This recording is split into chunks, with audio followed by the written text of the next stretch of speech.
Bem-vindos ao Pinguins Móveis em Áudio. Bom dia, boa tarde, boa noite. Este é o Pinguins Móveis em Áudio, seu episódio 38. Daqui a pouco vamos dar uma parada, vamos comentar no próximo episódio. E hoje nós vamos falar sobre DL Xiaomi, que foi o assunto, né, do mundinho tech, o mundinho celular brasileiro, nas 2 semanas passadas, né? A semana passada e a semana retrasada. Felizmente aí, né, graças um pouco a gente, né, fizemos a nossa parte aí no primeiro avistamento. Mas enfim, o que importa é que as coisas começaram a passar. E a impressão que eu tenho é que, na verdade, a DL... Primeiro, eu acho que a DL ela tinha mesmo interesse, acho que ela queria passar. Óbvio, no meu primeiro post eu tive que jogar com as duas possibilidades, já que a gente nunca sabe hoje o que é que está passando no SH. Basta ver a quantidade absolutamente absurda de drones que estão sendo certificados. Está passando isso no nome de pessoa física, mas nunca sabe, porque a gente sabe que, enfim, como é que funciona essa relação entre empresa e dono de empresa no Brasil. Mas eu acho que no final das contas sempre tivemos essa certeza, tanto eu quanto você do outro lado, de que a DL sim tinha interesse e estava trabalhando com a Xiaomi.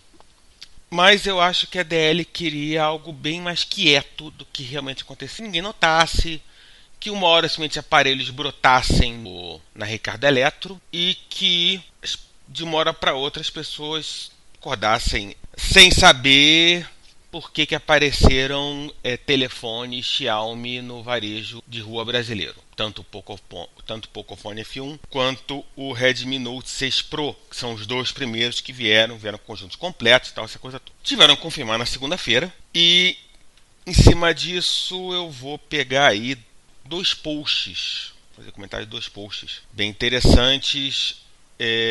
Uma do Tudo Celular e a outra do Zetop.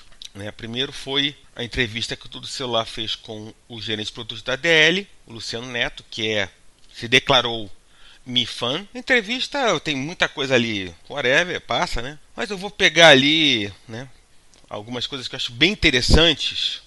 A primeira, que foi o que mais me impressionou, quem nos acompanha no Twitter notou isso, é que quando foi perguntado sobre a parceria com a máquina de vendas, né, que hoje é Ricardo Eletro, então, todas essas marcas que eram Ricardo Eletro, Insinuante, Citilar, Eletroshopping, Salfer, aí dependendo aí do seu estado, né, que virou tudo Ricardo Eletro. O Tudo Celular perguntou sobre a parceria, se ia ser apenas online ou se ia ser física, e o segundo parágrafo da resposta eu acho que é uma coisa que assim, me impressionou positivamente, né? Que ele diz, o Luciano Neto diz claramente: as vendas vão começar já em lojas físicas da Ricardo Eletro e também no online, mas o foco inicial é em lojas físicas. Por que eu acho isso interessante? Se vocês lembram, né, 2014, 2015, mas com a velocidade, né, que as coisas correm no celular, é difícil lembrar dessas coisas, mas enfim. A Xiaomi veio oficialmente para o Brasil, na época que o Hugo Barra era o chefe internacional da Xiaomi. Tentou vender da maneira chinesa, ou seja, totalmente online, aqueles eventos de venda, etc e tal. Beleza, a gente mora no Brasil. O Brasil é um país em que as pessoas não compram tanto online como gostariam, ou queriam, na verdade, acabam comprando muito mais físico, isso aí comprovado, inclusive, em pesquisas e tal. Tem vários motivos, não vamos. Isso aqui não é um podcast de varejo. E muitas vezes, em um país imenso como o Brasil, a loja física, muitas vezes, é a maneira que você tem de chegar em lugares que são bem complicados de chegar, né, de uma logística de uma venda online. A gente sabe muito bem, tem vários lugares no Brasil que a entrega, quando você compra online, sei lá, o triplo do tempo, sei lá, que entrega quando você está em São Paulo, no Rio, ou talvez até mesmo em capitais grandes, Brasília, Salvador, Porto Alegre, etc e tal. A gente sabe que você recebe 3, 4 vezes pagando um frete muito mais caro. A loja física é a maneira de chegar nisso. E o que mudou na Xiaomi? Além, obviamente, do Gubarra ter ido para óculos, onde, enfim, VR, ninguém quer saber de VR. Quer dizer, tem a galera que quer saber, mas não é o nosso caso aqui, não é o meu caso, enfim, não é o caso de vocês. E acho que não é o caso do grande público. A Xiaomi, ela reagrupou as tropas e teve como primeiro alvo a Índia. A Índia é um país muito parecido com o Brasil nesse sentido da importância de você ter a varejo físico, o varejo offline. É um país também extremamente complicado em termos logísticos, em termos de tamanho, em termos, né, muitas vezes você chegar em vilas isoladíssimas. Tudo bem, a Índia também tem um e-commerce também em franca expansão. A Amazon Índia, muito mais tempo ativa lá do que no Brasil, por exemplo. Você tem a Flipkart, que é uma potência. Você tem o Walmart, que ao contrário do Brasil, onde definha, na Índia é muito forte, comprou o Snapdeal, que era outro grande e-commerce indiano. No Brasil hoje, na prática, você tem aí, sei lá, B2W, com grande força. Mas enfim, a Índia é muito parecida com o Brasil, nesse sentido, nesse ponto de você ter a importância do offline, e a Xiaomi teve que entender isso. O resultado é absolutamente visível. A Xiaomi hoje é líder em smartphones na Índia. E certamente, se não fosse essa força que ganhou na Índia, ela não chegaria ao quarto lugar mundial. E é óbvio que a Xiaomi ela entendeu que o mercado brasileiro é um mercado que você tem que entrar no varejo físico, varejo offline. E é óbvio que se você não tem paciência e tempo de montar uma infraestrutura e uma relação com esses varejistas, e aí, né, a gente tem que falar também das redes offline, das redes de varejo físico que tem pouca presença online ou que estão crescendo. Você tem que ter um parceiro. A Huawei, ela tentou isso com a Positivo, mas a Huawei, a impressão que eu tenho na verdade é que, enfim, a Huawei, ela deu a penalização no Positivo. Eu acho que, né, a Huawei vai tentar pela quarta, quinta ou sexta vez voltar sozinha. E pela quarta, quinta, sexta vez não vai dar certo. A não ser que ela venha com a Honor, e aí vai ser completamente online, e aí você vai ter que ter uma operaçãozinha desse tamaninho para ela fazer sentido. Desse tamanho, 3 caras, e usando a Amazon. Mas não vamos falar de Huawei no Brasil ainda, a gente falou de oportunidade. E a Xiaomi entendeu que ela tinha que ter um parceiro, né? E, enfim, voltando ao caso, a DL, ela tem esse conhecimento desse mundo offline, né, desse mundo do varejo físico, com a vantagem com relação tanto a Positivo, a Multilaser, talvez principalmente a Multilaser. Eu esperava que a Multilaser seria mais agressiva na atração de parceiros externos, seja a Huawei, como parece que tentou, como no caso da Xiaomi. A DL, ela não tem hoje uma linha que concorra com a Xiaomi. Tem talvez uma linha que concorra com o mais baixo da Redmi Go, etc e tal. Mas não é o caso hoje da linha do resto da linha da Redmi, da linha de Xiaomi e do Pocophone. Não tem essa concorrência. Então pode ser uma complementariedade interessante. Puxando mais uma outra pergunta aqui, com relação a outros tipos de dispositivos que só pode confirmar smartphone, mas a gente sabe que tem uma Amazfit em algum momento aí passeando pelo SCH. Eu não duvidaria que viesse o Amazfit. Outra pergunta que nós vamos fazer com relação aos preços, que alguns importadores já vendem o fone a R$2.000, aquelas importadas com custo básico, aquele negócio todo básico, etc e tal, para dizer que o preço depende de cada varejista.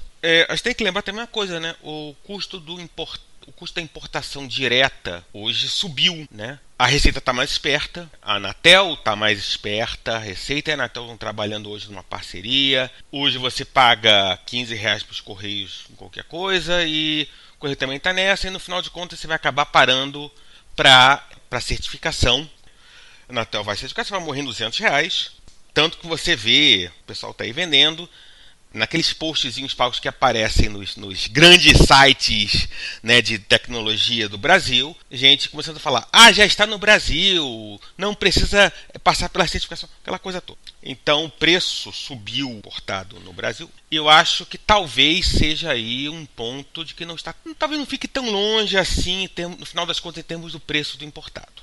Mas, né, vamos ver. Do resto, tá falando aqui que vai vai adaptar o padrão nacional de tomada, do software, né? Adaptar um pouquinho o software, que basicamente vai liberar reconhecimento facial em alguns modelos que não são liberados, né? não são liberados nos smartphones importados. No final se declara MIFAN, aquela coisa toda, né?